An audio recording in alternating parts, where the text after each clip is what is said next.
Hello friends, welcome back to Nisha cooking channel. ಇವತ್ತಿನ ವಿಡಿಯೋದಲ್ಲಿ ತೋರಿಸ್ತಾ ಇರೋವಂಥ ರೆಸಿಪಿ ಸ್ಟ್ರೀಟ್ ಸ್ಟೈಲ್ನಲ್ಲಿ ಸಿಗುವಂತಹ ಗೋಬಿ ಮಂಚೂರಿನ ಯಾವ ರೀತಿ ಮಾಡ್ಕೊಳ್ಳೋದು ಅಂತ ತೋರಿಸ್ತಾ ಇದ್ದೀನಿ. ಗೋಬಿ ಮಂಚೂರಿ ಅಂದರೆ ಯಾರಿಗೆ ತಾನೇ ಇಷ್ಟ ಆಗಲ್ಲ, ಎಲ್ರಿಗೂ ಕೂಡ ಇಷ್ಟ ಆಗುತ್ತೆ. ಈಗ ಹೊರಗಡೆ ಹೋಗಿ ತಿನ್ನೋ ಬದಲು ಮನೆಯಲ್ಲೇ ಯಾವ ರೀತಿ ಸುಲಭವಾಗಿ ಮಾಡ್ಕೋಬೋದು ಅಂತ ತೋರಿಸ್ಕೊಡ್ತಿದ್ದೀನಿ. ಮೊದಲನೇದಾಗಿ ಒಂದು ಅರ್ಧ ಕೆಜಿಯಷ್ಟು ಹೂಕೋಸನ್ನು ಈ ರೀತಿ ಸಣ್ಣದಾಗಿ ನಾನು ಬಿಡಿಸಿಟ್ಕೊಂಡಿದ್ದೀನಿ. ಹಾಗೆ ಚೆನ್ನಾಗಿ ವಾಶ್ ಮಾಡ್ಕೊಂಡಿದ್ದೀನಿ. ನಂತರ ಒಂದು 4 ಟೇಬಲ್ ಸ್ಪೂನಷ್ಟು ಮೈದಾ ಹಿಟ್ಟು, 2 ಟೇಬಲ್ ಸ್ಪೂನು ಕಾರ್ನ್ಫ್ಲವರು, ಹಾಗೆಯೇ ಒಂದು ಅರ್ಧ ಟೇಬಲ್ ಸ್ಪೂನಷ್ಟು chilli powder, 1 table spoon ginger garlic paste, 4 table spoon tomato sauce, 1 tea ಸ್ಪೂನಷ್ಟು ಸೋಯಾ ಸಾಸ್ ತೊಗೊಂಡಿದ್ದೀನಿ, 1 ಟೀ ಸ್ಪೂನಷ್ಟು ಪೆಪ್ಪರ್ ಪೌಡರು, ಹಾಗೆ ರುಚಿಗೆ ತಕ್ಕಷ್ಟು ಉಪ್ಪನ್ನು ತೊಗೊಂಡಿದ್ದೀನಿ. ನಂತರ ಒಂದು ಸ್ವಲ್ಪ ಕ್ಯಾಪ್ಸಿಕಮ್ನ ಸಣ್ಣದಾಗಿ ಕಟ್ ಮಾಡಿ ಇಟ್ಕೊಂಡಿದ್ದೀನಿ. ಒಂದು ಈರುಳ್ಳಿನ ಕಟ್ ಮಾಡ್ಕೊಂಡಿದ್ದೀನಿ. ಒಂದು 3 ಕಡ್ಡಿಯಷ್ಟು ಈರುಳ್ಳಿ ಹೂವು ತೊಗೊಂಡಿದ್ದೀನಿ. ಒಂದು ಮೆಣಸಿನ್ಕಾಯಿನ ಸಣ್ಣದಾಗಿ ಕಟ್ ಮಾಡಿ ಇಟ್ಕೊಂಡಿದ್ದೀನಿ. ಹಾಗೆಯೇ 1 ಕಪ್ನಷ್ಟು ನೀರನ್ನ ತೊಗೊಂಡಿದ್ದೀನಿ. ನೆಕ್ಸ್ಟು ಒಂದು ಸ್ಟವ್ ಮೇಲೆ ನೀರನ್ನ ಇಟ್ಬಿಟ್ಟು ಅದು ಬಿಸಿ ಆದಮೇಲೆ ಒಂದು ಅರ್ಧ ಟೇಬಲ್ ಸ್ಪೂನಷ್ಟು ಸಾಲ್ಟ್ ಹಾಕ್ಬಿಟ್ಟು ಇದ್ದಂತಹ ಹೂಕೋಸನ್ನು ಹಾಕಿಬಿಟ್ಟು 2 ನಿಮಿಷ ಇದನ್ನು ಕುಕ್ ಮಾಡ್ಕೊಬೇಕು. ಜಾಸ್ತಿ ಹೊತ್ತು ಕುಕ್ ಮಾಡ್ಕೋಬಾರ್ದು, ಏಕೆ ಅಂದರೆ ಕೆಮಿಕಲ್ ಹಾಕಿರ್ತಾರೆ ಅಲ್ವಾ ಬೆಳೆಯುವಾಗ, ಹಾಗೆಯೇ ಹುಳಗಳು ಇರುತ್ತೆ. ಸೊ ಈಗ ಮಾಡೋದ್ರಿಂದ ಹೋಗುತ್ತೆ. ನೆಕ್ಸ್ಟು ಒಂದು ಬೌಲ್ಗೆ 4 ಟೇಬಲ್ ಸ್ಪೂನಷ್ಟು ಮೈದಾ ಹಿಟ್ಟು, 2 ಟೇಬಲ್ ಸ್ಪೂನ್ ಕಾರ್ನ್ಫ್ಲೋರು, ಅರ್ಧ ಟೇಬಲ್ ಸ್ಪೂನು ಖಾರದ ಪುಡಿ, ಹಾಗೆ ರುಚಿಗೆ ತಕ್ಕಷ್ಟು ಉಪ್ಪನ್ನು ಸೇರಿಸ್ಬಿಟ್ಟು ಸ್ವಲ್ಪನೇ ನೀರನ್ನು ಹಾಕ್ತಾ ಈ ರೀತಿಯಾಗಿ ಮಿಕ್ಸರ್ನಿಂದ ಮಿಕ್ಸ್ ಮಾಡ್ಕೊಬೇಕಾಗತ್ತೆ. ಜಾಸ್ತಿ ನೀರು ಹಾಕ್ಕೊಂಡು ಮಿಕ್ಸ್ ಮಾಡ್ಕೊಬಾರ್ದು. ಇದು ಹೂಕೋಸ್ಗೆ ನೀಟಾಗಿ ಕೋಟಿಂಗ್ ಆಗೋ ರೀತಿಯಲ್ಲಿ ಮಿಕ್ಸ್ ಮಾಡ್ಕೊಬೇಕು. ನೋಡಿ, ಈ ರೀತಿಯಾಗಿ ಚೆನ್ನಾಗಿ ಮಿಕ್ಸ್ ಮಾಡ್ಕೊಬೇಕಾಗತ್ತೆ. ನೆಕ್ಸ್ಟ್ ಇವಾಗ ಬಿಸಿನೀರಿನಲ್ಲಿ ಹಾಕಿದ್ವಲ್ಲ, ಅದನ್ನು ಹೂಕೋಸನ್ನು ತೆಗೆದುಬಿಟ್ಟು ಈಗ ಇದನ್ನು ನೀಟಾಗಿ ಕೋಟಿಂಗ್ ಮಾಡ್ಕೊಳ್ಳೋಣ. ಈ ರೀತಿಯಾಗಿ ಒಂದು ಸ್ಪೂನ್ನಲ್ಲಿ ಚೆನ್ನಾಗಿ ನಿಧಾನವಾಗಿ ಮಿಕ್ಸ್ ಮಾಡ್ಕೊಬೇಕಾಗತ್ತೆ. ನೋಡಿ ಎಷ್ಟು ಚೆನ್ನಾಗಿ ಕೋಟಿಂಗ್ ಆಗ್ತಾ ಇದೆ ಅಲ್ವಾ. ಈ ರೀತಿಯಾಗಿ ಕೋಟಿಂಗ್ ಆಗೋ ರೀತಿಯಲ್ಲಿ ನೀವು ಹಿಟ್ಟನ್ನು ಮಿಕ್ಸ್ ಮಾಡ್ಕೊಬೇಕಾಗತ್ತೆ. ನೋಡಿ, ಇದೇ ರೀತಿಯಾಗಿ ಚೆನ್ನಾಗಿ ಸ್ಪೂನ್ನಲ್ಲಿ ನಿಧಾನವಾಗಿ ಮಿಕ್ಸ್ ಮಾಡ್ಕೊಳ್ತಾ ಬರಬೇಕು. ಇವಾಗ ಇದು ಮಿಕ್ಸ್ ಮಾಡ್ಕೊಂಡಾಗಿದೆ. ನಂತರ ಇದನ್ನು ಸ್ಟವ್ ಮೇಲೆ ಎಣ್ಣೆ ಕಾಯೋದಕ್ಕೆ ಇಟ್ಬಿಟ್ಟು ಅದು ಬಿಸಿ ಆದಮೇಲೆ ಹೈ ಫ್ಲೇಮ್ನಲ್ಲಿ ಇಟ್ಕೊಂಡ್ಬಿಟ್ಟು ಈ ರೀತಿ ಒಂದೊಂದನ್ನೇ ದೂರದಲ್ಲಿ ಹಾಕೋತಾ ಬರಬೇಕು. ಒಂದಕ್ಕೊಂದು ಅಂಟೋ ರೀತಿಯಲ್ಲಿ ಹಾಕಬಾರ್ದು, ಆವಾಗ ಬಿಡಿಸೋದಕ್ಕೆ ಕಷ್ಟ ಆಗುತ್ತೆ. ಈ ರೀತಿ ದೂರ ಹಾಕ್ಕೊತಾ ಬರಬೇಕು.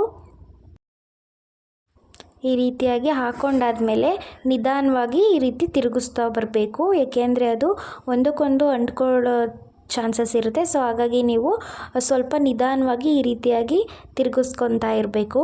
ಗೋಬಿ ಕಲರ್ ಬರೋವರೆಗೂ ಸ್ವಲ್ಪ ಫ್ರೈ ಮಾಡ್ಕೊಬೇಕಾಗತ್ತೆ. ಹಾಗೆ ಇದು ಚೆನ್ನಾಗಿ ಕ್ರಿಸ್ಪಿಯಾಗಿ ಬರಬೇಕು, ಆವಾಗಲೇ ಗೋಬಿ ತುಂಬ ಚೆನ್ನಾಗಿ ಬರುತ್ತೆ. ನೋಡಿ, ಇವಾಗ ಲೈಟಾಗಿ ಸ್ವಲ್ಪ ಗೋಬಿ ಕಲರ್ ಬಂದಿದೆ. ನಾವು ಯಾವುದೇ ರೀತಿ ಕಲರ್ನ ಯೂಸ್ ಮಾಡಿಲ್ಲ. ನೋಡಿ, ಈ ರೀತಿಯಾಗಿ ಫ್ರೈ ಆದಮೇಲೆ ಇದನ್ನು ಒಂದು ಪ್ಲೇಟ್ನಲ್ಲಿ ಹಾಕಿಟ್ಕೊಳ್ಳೋಣ. ನೋಡಿ, ನಾನು ಇದೇ ರೀತಿಯಾಗಿ ಗೋಬಿನೆಲ್ಲ ಫ್ರೈ ಮಾಡಿ ಇಟ್ಕೊಂಡಿದ್ದೀನಿ.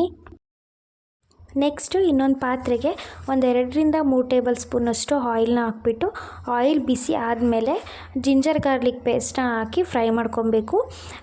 ಈಗ ಹಾಕುವಂತಹ ಎಲ್ಲ ಇಂಗ್ರೀಡಿಯೆಂಟ್ಸ್ನ ಹೈ ಫ್ಲೇಮಲ್ಲೇ ಇಟ್ಟು ನಾವು ಫ್ರೈ ಮಾಡ್ಕೊಬೇಕಾಗತ್ತೆ.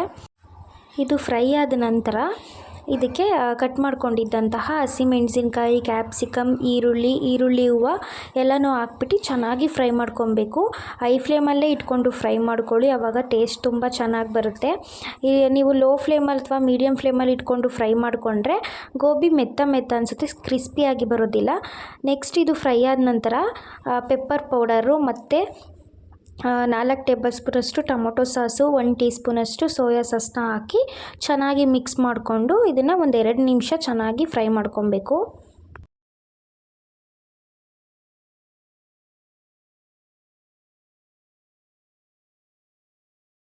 ಒಂದು 2 ನಿಮಿಷ ಚೆನ್ನಾಗಿ ಫ್ರೈ ಮಾಡ್ಕೊಂಡಾದ್ಮೇಲೆ ಈ ರೀತಿಯಾಗಿ 1 ಕಪ್ ನೀರಿಗೆ 1 ಟೇಬಲ್ ಸ್ಪೂನಷ್ಟು ಕಾರ್ನ್ಫ್ಲೋರ್ನ ಹಾಕಿ ಚೆನ್ನಾಗಿ ಮಿಕ್ಸ್ ಮಾಡ್ಕೊಬೇಕು. ಆಗಲೇ 1 ಕಪ್ನ ನೀರನ್ನ ತೋರಿಸಿದ್ದೆ ಅಲ್ವಾ, ಈಗ ಅದನ್ನು 1 ಕಪ್ ನೀರಿಗೆ 1 ಟೇಬಲ್ ಸ್ಪೂನಷ್ಟು ಕಾರ್ನ್ಫ್ಲೋರ್ನ ಹಾಕಿ ಚೆನ್ನಾಗಿ ಮಿಕ್ಸ್ ಮಾಡಿಕೊಂಡು ಈ ರೀತಿ ಫ್ರೈ ಆಗಿರೋ ಮಸಾಲೆಗೆ ಹಾಕಬೇಕಾಗತ್ತೆ. ನೋಡಿ, ಈ ರೀತಿಯಾಗಿ ಚೆನ್ನಾಗಿ ಇದನ್ನು ಕೂಡ ಒಂದು 2 ನಿಮಿಷ ಕುಕ್ ಮಾಡಿಕೊಂಡ್ರೆ ಅದು ಗಟ್ಟಿ ಆಗ್ತಾ ಬರ್ತಿರುತ್ತೆ, ಆವಾಗ ನಾವು ಗೋಬಿನ ಹಾಕೊಬೇಕಾಗತ್ತೆ.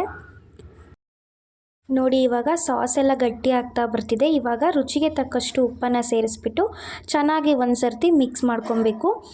ಚೆನ್ನಾಗಿ ಮಿಕ್ಸ್ ಮಾಡ್ಕೊಂಡಾದ್ಮೇಲೆ ಇವಾಗ ಇದಕ್ಕೆ ಫ್ರೈ ಮಾಡಿಟ್ಕೊಂಡಿದ್ದಂತಹ ಗೋಬಿನ ಹಾಕಿ 2 ನಿಮಿಷ ಜಸ್ಟ್ 2 ನಿಮಿಷ ಇದನ್ನು ಫ್ರೈ ಮಾಡಿಕೊಂಡ್ರೆ ಸಾಕಾಗತ್ತೆ. ಎಲ್ಲೂ ಕೂಡ ನೀವು ಸ್ಟವ್ನ ಕಡಿಮೆ ಮಾಡೋದಕ್ಕೇ ಹೋಗಬಾರ್ದು. ಹೈ ಫ್ಲೇಮಲ್ಲೇ ಇಟ್ಕೊಬಿಟ್ಟು ನೀವು ಇದನ್ನು ಚೆನ್ನಾಗಿ ಫ್ರೈ ಮಾಡ್ಕೊಬೇಕು, ಆವಾಗ ಕ್ರಿಸ್ಪಿಯಾಗಿ ಚೆನ್ನಾಗಿ ಬರುತ್ತೆ. ಇವಾಗ 2 ನಿಮಿಷ ಚೆನ್ನಾಗಿ ಫ್ರೈ ಮಾಡ್ಕೊಂಡಾದ್ಮೇಲೆ ಈರುಳ್ಳಿ ಹೂವನ್ನ ಹಾಕ್ತಾಯಿದ್ದೀನಿ. ಸ್ವಲ್ಪ ಈರುಳ್ಳಿ ಹೂವು ಹಾಕ್ಬಿಟ್ಟು ಒಂದು ಸರ್ತಿ ಮಿಕ್ಸ್ ಮಾಡಿಕೊಂಡ್ರೆ ಸ್ಟ್ರೀಟ್ ಸ್ಟೈಲ್ನಲ್ಲಿ ಸಿಗುವಂತಹ ಗೋಬಿ ಮಂಚೂರಿಯನ್ ರೆಡಿಯಾಗಿರುತ್ತೆ. ನೋಡಿದ್ರಲ್ಲ ವೀಕ್ಷಕರೇ, ಎಷ್ಟು ಈಸಿಯಾಗಿ ಸುಲಭವಾಗಿ ಮನೆಯಲ್ಲೇ ಗೋಬಿ ಮಂಚೂರಿನ ಮಾಡೋದನ್ನ ತೋರಿಸ್ಕೊಟ್ಟಿದ್ದೀನಿ. ನೀವು ಇದೇ ರೀತಿಯಾಗಿ ಟ್ರೈ ಮಾಡಿ, ಟೇಸ್ಟು ತುಂಬಾ ಚೆನ್ನಾಗಿ ಬರುತ್ತೆ, ಹಾಗೆ ಮಕ್ಳಿಗೂ ಕೂಡ ತುಂಬಾ ಇಷ್ಟ ಆಗುತ್ತೆ. ಈ ವಿಡಿಯೋ ನಿಮಗೆ ಇಷ್ಟ ಆಗಿದ್ದರೆ ನನ್ನ ಚಾನಲ್ನ ಸಬ್ಸ್ಕ್ರೈಬ್ ಮಾಡ್ಕೊಳ್ಳಿ.